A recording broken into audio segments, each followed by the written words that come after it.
Let us open our Bible on Psalms 31, verse 7. Praise the Lord. I will be glad and rejoice in thy mercy, for thou hast considered my trouble. Thou hast known my soul in adversities. Ayan. So, sinasabi po dito, I will be glad and rejoice in thy mercy, for thou hast considered my trouble. So, ano mang meron tayong kabalisaan sa buhay, kung ito man ay sa pamagitan ng financial, you are troubled. Kung ito man ay sakit, sickness, you are being troubled.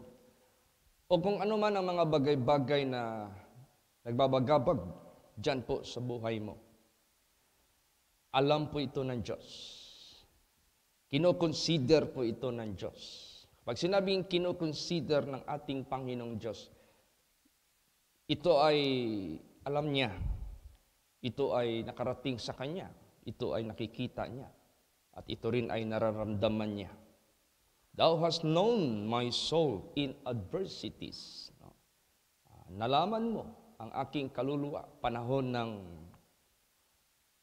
kahirapan, panahon ng kalisdanan o matatawag. Kapag sinabing adversities, ito yung sitwasyon na nandyan sa hindi magandang kalagayan. Tulad niyan, may sakit ka, cancer ang sakit mo, may sakit ka, nararamdaman mo yung sakit sa katawan mo, may problema ka, damang-dama mo yan. So that is adversity. These are adversities. So, ganun pa man, kung kinoconsider ng Diyos ang ating trouble, alam din ng Diyos ang ating kaluluwa in adversities. Ibig sabihin yan, diyan din tinitingnan ng Diyos, diyan din sinusukat ng Diyos kung ano ang ating kaluluwa. Ikaw ba ay nanghihina na? Ikaw ba ay nag-aalinlangan na? Ikaw ba ay nagdadalawang isip na sa pananampalataya mo sa Diyos dahil sa iyong mga adversities? Ikaw ba ay nagmumurmur na? Ikaw ba ay nagko-complain na? Ikaw ba ay umaatras na?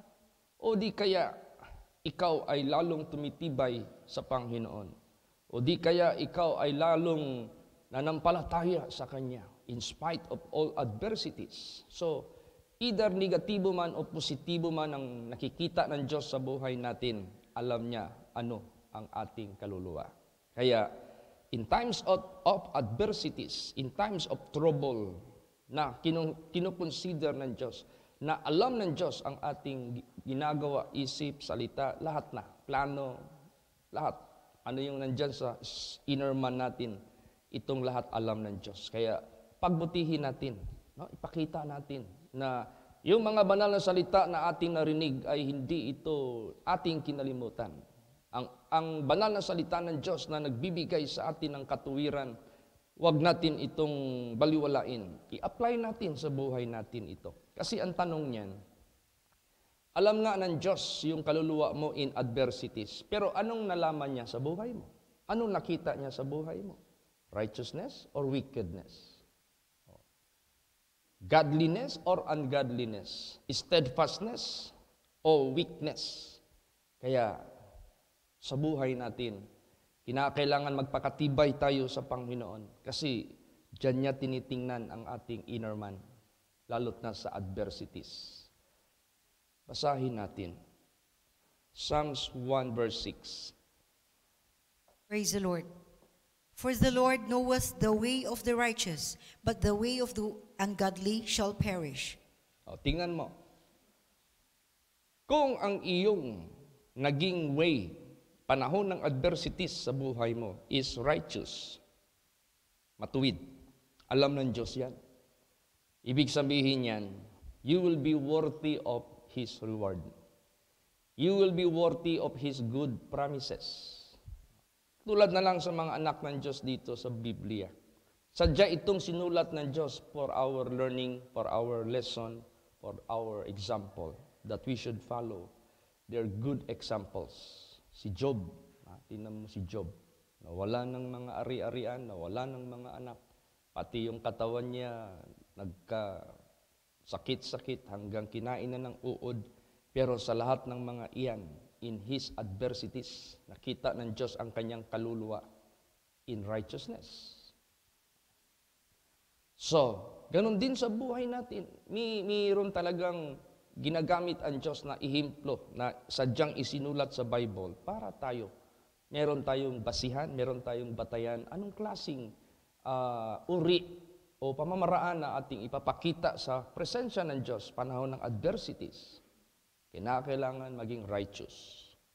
Kasi pag hindi tayo umayos, hindi natin minagaling ang mga bagay na ito, para bagang naging nineglect natin ang ating natutunan o hindi natin in-apply ang ating natutunan na karapat-dapat nating ipakita sa Diyos. Baga maya-maya sa adversities na yan, marami nang lalabas sa bibig mo na yung cursing God. Cursing God. Baka marami nang lalabas sa bibig mo. Baka magpapahayag ka na God is not true. Yung mga negatibo na mga pananalita. So, yan. Matawag natin yung the way of the ungodly. At ang sinabi dito, kung ang way ng ungodly ang ating susundin, shall perish. Ibig sabihin yan, there is no reward. There is no such you are not entitled to receive His good promises. But, negatibo ang iyong maangkin. Kasi sa panahon ng adversities, panahon ng trouble na kinukonsider ng Diyos at alam ng Diyos ano lahat ang nasa kaluluwa mo, espiritu mo, at hindi mo ginawang matuwid, hindi mo ginawang tama ayon sa iyong natutunan, doon ka ngayon nagpa-deceive. Alam mo kasi, yung adversities na yan, yung trouble na yan, diyan tayo tutuksuin ng dyablo. Diyan tayo lalapitan ni Satanas.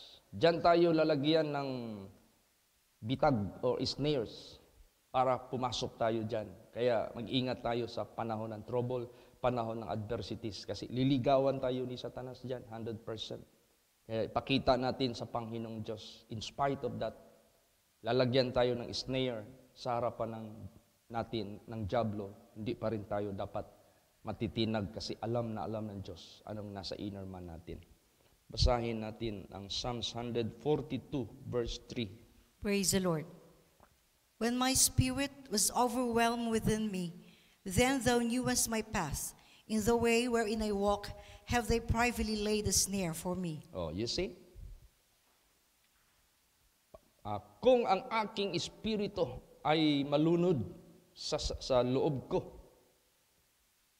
then alam mo ang aking landas.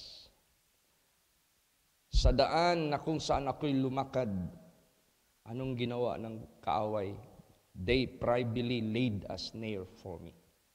So, kung baga pa, alam ng Diyos kung paano tayo tinutukso ni Satanas.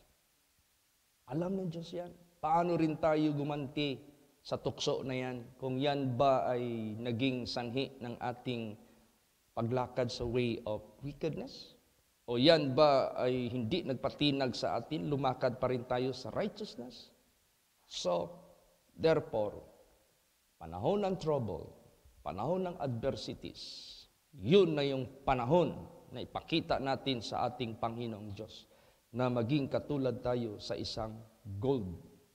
Na the more ito sinusubukan ng apoy, the more ito tinutupok ng apoy, the more ito naging malinis, the more ito naging high value, the more ito naging pure. Kaya itong adversities na ito, itong troubles na ito, na alam lahat ng Diyos ang ating ginawa pagdating ng tukso sa buhay natin, see to it, huwag tayong matinag. See to it, huwag tayong ma-move kahit sa salita, kahit sa isip, at lalot na sa gawa. At ano ang karapat dapat lalabas? Resulta matapos itong snare na yan. Basa, Job 23 verse 10. Praise the Lord. But He knoweth the way that I take. When he hath tried me, I shall come forth as gold. Yan. Alam niya ang daan na aking tinahak. Nung ako'y sinubukan, ako'y lalabas katulad sa isang ginto. Subukan mo yung ginto. Hindi talaga yan maano. Hindi talaga yan. Ano pala yung ginto? Ginto that is genuine, true. Ano pala yung pansi? Ano pala yung tawag niyan? Yung kinulayan lang? Tubog. Oh. Hindi ang totoong gold. Kinulayan lang yan. Pag idaan mo yan sa apoy, lalabas yung tunay na kulay, iitim yan. Pero ang gold, kung ano yung kulay niya, idaan mo man yan sa apoy, idaan mo man yan sa asido, yun pa rin. So ganun din sa buhay natin. Panahon ng troubles, panahon ng adversities, na alam ng Diyos lahat, anong nandito sa ating kaloob-looban.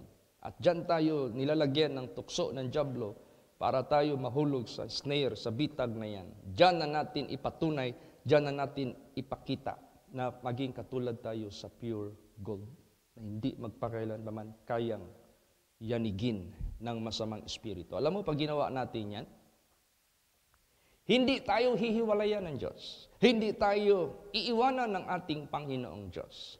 Sasamahan tayo ng ating Panginoong Diyos. Panahon ng mga ganong klaseng kahirapan, troubles, lahat-lahat na sakit o whatever na pwedeng magtinag sa atin, hindi tayo hihiwalayan ng Diyos.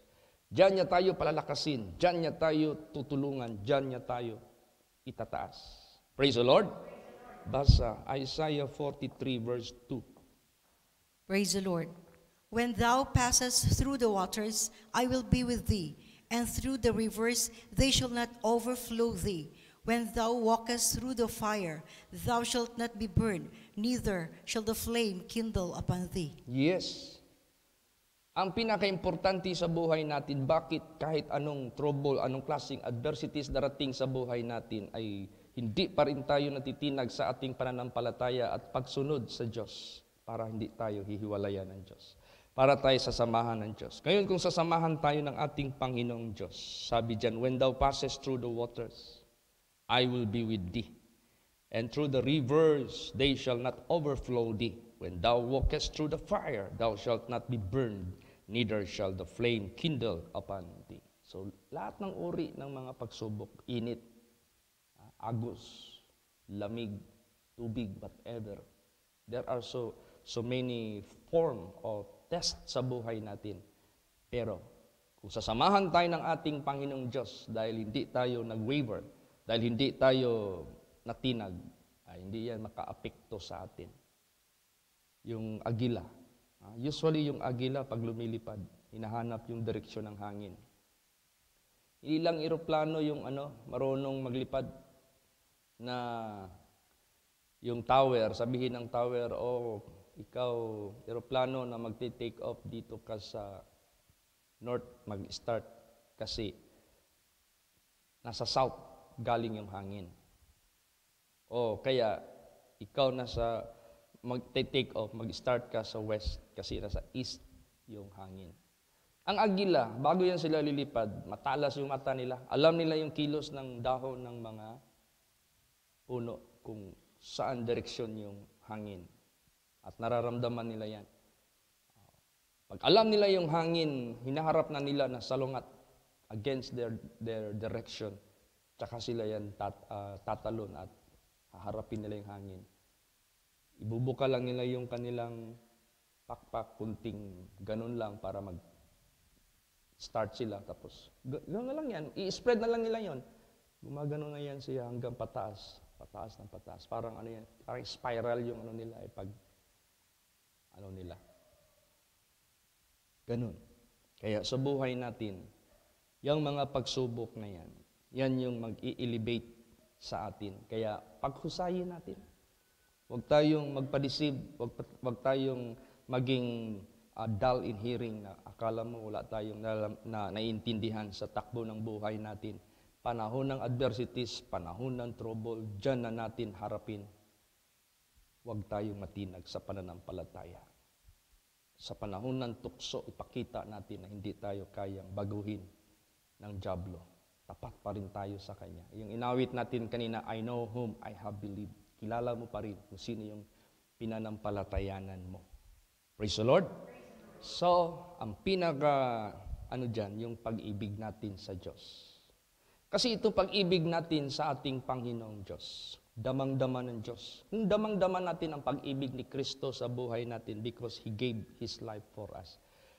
Pag meron tayong pag-ibig dyan sa Panginoong Diyos, damang-dama din niya yung ating pagtatapat. Yung ating pagpapalugod kahit sa adversities, kahit sa trouble na yan.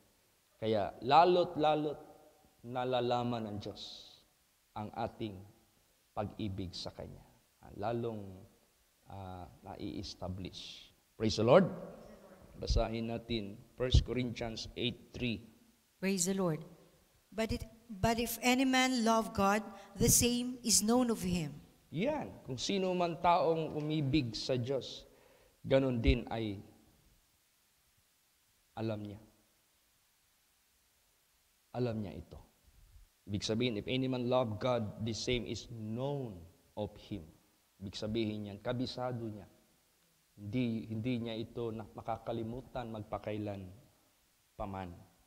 So, in short, God can identify us. God can set apart His people from His enemies. The Lord is good and a stronghold in the day of trouble, and He knoweth them that trust in Him. So, ibig sabihin yan, tukoy na tukoy ng Diyos, alam na alam ng Diyos sino yung umiibig sa Kanya. Praise the Lord.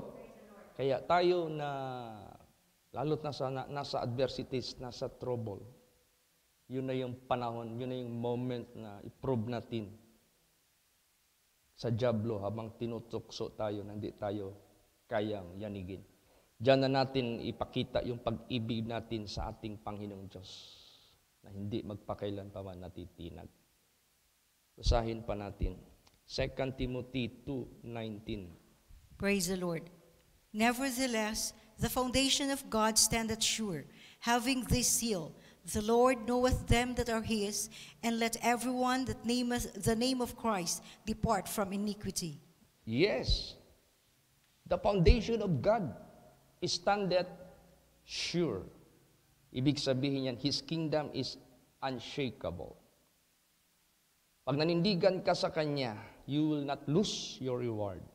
Samantalang ang kingdom of Satan is built upon the sand. It is pointless. It is void. It is nonsense. You cannot rely on it.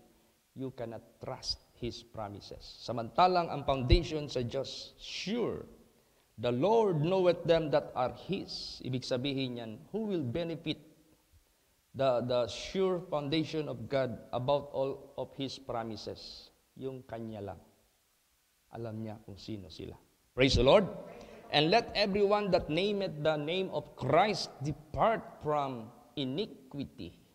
You can never be a partaker of His good promises if you are worker of iniquity, because that is how you are being apart from God.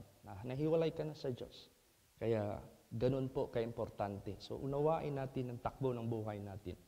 Nag-request sa akin ng prayer request ang ating kapatid na kapwa ko pastor or pastora na pray daw si Sister Vicky Gonzales kasi medyo yung sakit niya ay medyo hindi na basta-basta. Palagyan natin serious, critical. Sabi ko, she used to ask me for prayer lagi. So, I do not cease pray for her. Pero katulad nito, na nasa adversities ka, nasa trouble ka, alam ng Diyos yan. Wag mong sabihin na hindi alam ng Diyos. Ipakita mo lang yung iyong steadfastness sa Kanya. Yan na yung panahon na ipatunay natin, panahon ng ganyan. Stand still and see the salvation of the Lord. Ibigay mo lang sa Panginoon ang lahat. Basta, God knows what is best for you. Praise the Lord. Alam niya. Kung ang tao nagkikare sa iyo, kung ang kapwa mo nagkikare sa iyo, God, siya ang the best na makakare sa atin, sa iyo. Kaya, ano yung inawit sa kasal nung ano tayo doon? Only God could love you more. Yan. Ang Diyos lamang ang makakaibig sa iyo more than your husband, more than your wife, more than your children, more than your pastor, more than your member. Kaya, huwag matinag yung ating faith and obedience in times of adversities, in times of trouble. Praise the Lord. Last verse, Psalms 25:21. Praise the Lord. Let integrity and uprightness preserve me, for I wait on thee. Yes, naghihintay ka ng something from the Lord. Anong hinihintay mo? Anong sabi ni Paul? What Paul expect from God? Sabi niya, whether by death or by life, I am of the Lord. Bakit? By life, para maglingkod ka sa Panginoon, you will receive His power to be with you. By death, He will carry you into His bosom and give you rest and wait for a very quick, instant moment for eternal life. So, kaya sa buhay natin, hindi lang yung pananaw natin sa physical, pag ito na yung naapektahan, parang wala ka na nakikita na kabutihan mula sa Diyos. When in fact, if you are crossing the Jordan River, you are bound to enter the land of promise. Pag sinabing crossing Jordan River, you are crossing the river of death. Patawid ka na. Pero yan na yung land of promise, mararating mo na. So, ibig sabihin yan, God will cause us always to triumph sa buhay natin. Yan lang yung hindi kayang ibigay ng mundong ito. Yan yung hindi kayang ibigay ng dyablo. But if we stand firm together with God, our Lord Jesus Christ, lahat na yan na Kanyang ipinangako sa atin. Kaya nga, nag-comfort na siya. Let not your heart be troubled. Why? He knows there are so much people who are worried about death. Let not your heart be troubled. Neither let it be afraid. Huwag kang matakot. For in my Father's house are many mansions.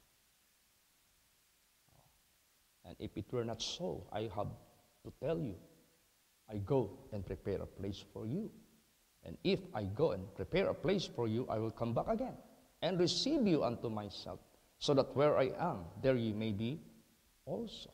So, ibig sabihin yan, alam ng Diyos yung nasa utak natin. Alam ng Diyos ano yung mga worries natin.